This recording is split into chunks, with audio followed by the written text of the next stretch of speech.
Did you know there are actually some countries that will pay you to leave their country? It's like, leave our country, go back to your country.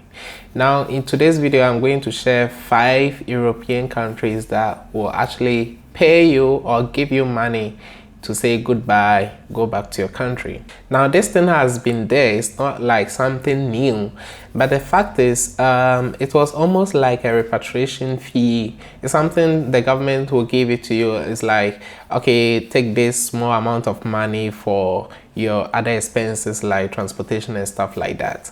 But now it's becoming like a big deal because some countries are not actually giving you the money for you to just use as an expenses to go back to your country, but actually they are paying you to say, we don't need you in our country, so please go back to your country. And that is what is happening recently. And the country that has made this thing spike up and a lot of people are talking about it is actually Sweden.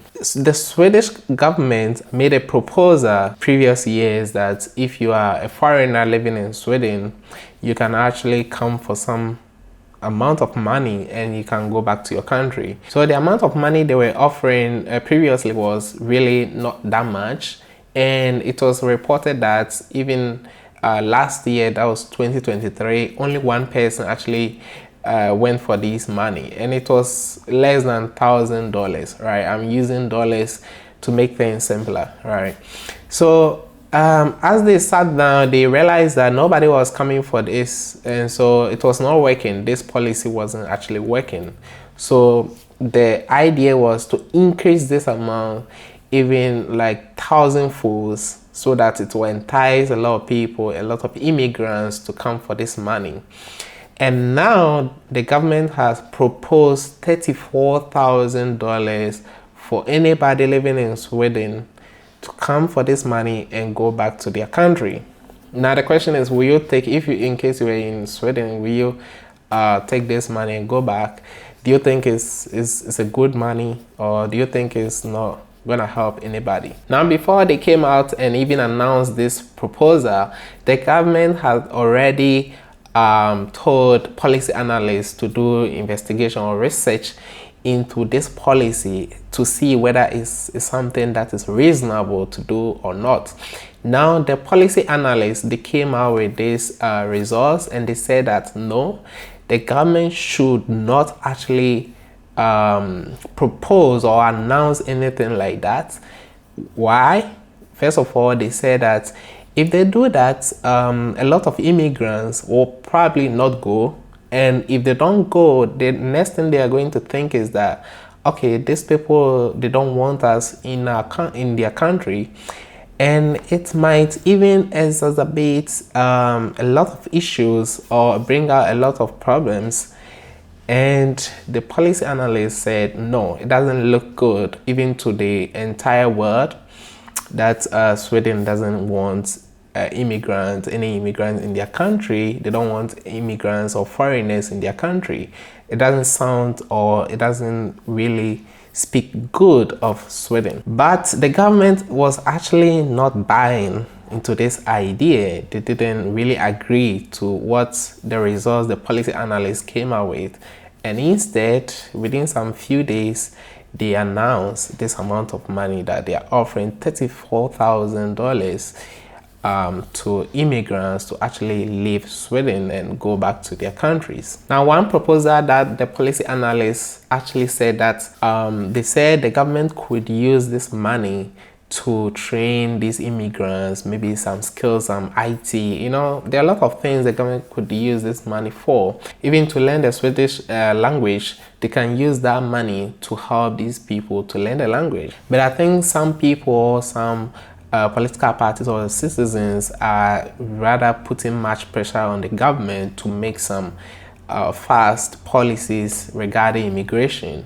right? So that's why maybe the government came up with this idea. Now, one country that Sweden is looking up to or emulating is Denmark, because Denmark has already implemented this policy and it has been successful by report, right?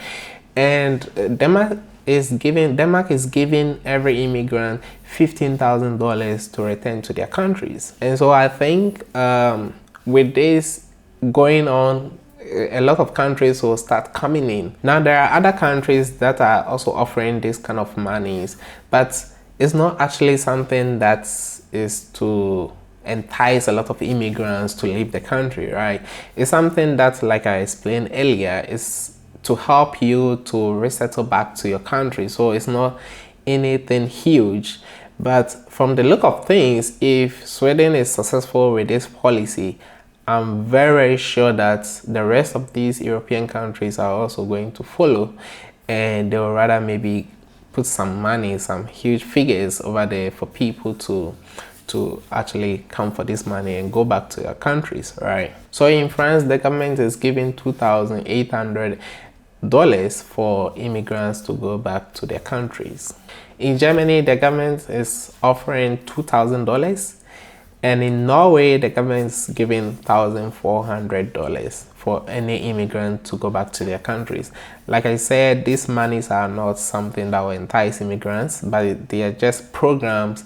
Like, for example, in Germany, they have reintegration back home, kind of, they have this topic or this office that are in charge of immigrants who want to return back to their countries.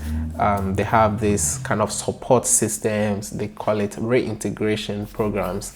So I think this is something that will not entice people to go back. It's just a policy that has been there long time. But like I said, once Sweden is successful with this policy, I'm very sure that most of these European countries will start also increasing these amounts I just mentioned to entice a lot of immigrants. You know, and the thing is, the spike of these immigration policies for me has come from, you know, in Germany we have recorded recently starving issues, right? So a lot of pressure is being put on the government to make some policies, and I'm sure in other European, even in UK, we also heard about the starving issues as well. So I'm sure a lot of countries will actually want to make some policies regarding immigration and see how maybe they go about it and see the results of that as well. So guys, that is it. Let me know what you think, and if you're the one in Sweden, will you take that money? I'm sure most of the countries, if you go back and you exchange this $34,000, it's a lot of money. If you're somebody who is good in businesses and stuff like that, you can use this money for a lot of things. But a lot of people also want to enjoy, maybe that is not the reason why they migrated to Europe in the first place. You know, most people think that a lot of people migrate here because of economic gains, but maybe some people, they are running from wars, they are running for their own safety. So it's not about the money, right? So it's kind of a diverse situation for everybody and what everybody wants. But let me know in the comment section what you would have done, whether you go for this amount or you will not go for it. Thank you for watching, and if you're new here, please subscribe, and I'll see you in another one. Bye.